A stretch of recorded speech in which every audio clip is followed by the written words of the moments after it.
রাসূল সাল্লাল্লাহু আলাইহি ওয়াসাল্লাম he was unstoppable, having unbelievable sabr, ধৈর্যের পাহাড় নিয়ে, আনস্টপেবল অ্যাটিটিউড নিয়ে তিনি শুধু সামনে গিয়েছেন, পেছনে যান নাই কখনো। সীমাহীন কষ্ট আর সংগ্রামের মধ্যে দিয়ে গিয়েছেন, থামাতে পারে নাই ওনাকে কেউ পারেনি।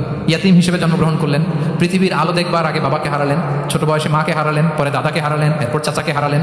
শিয়াবে আবি তালেবে জেল খেটেছেন 3 বছর, physical torture, mental torture, life threat, হত্যা করার ষড়যন্ত্র হয়েছে। আল্লাহ তাআলা বলেছেন আজ রাতে হিজরত করো।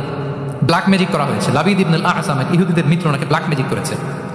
মারার জন্য খাদ্যে বিষ মিশিয়ে দেওয়া হয়েছিল। বাজুর মাংস, খাসির বাজুর মাংস পছন্দ করতেন। খাইবারের এক ইহুদি নারী এই ছাগলের এই মাংসের মধ্যে বিষ দিয়ে দিয়েছিলেন। ইহুদিদের পক্ষ থেকে betray, treachery, conspiracy and what not, কি বাকি ছিল বলেন?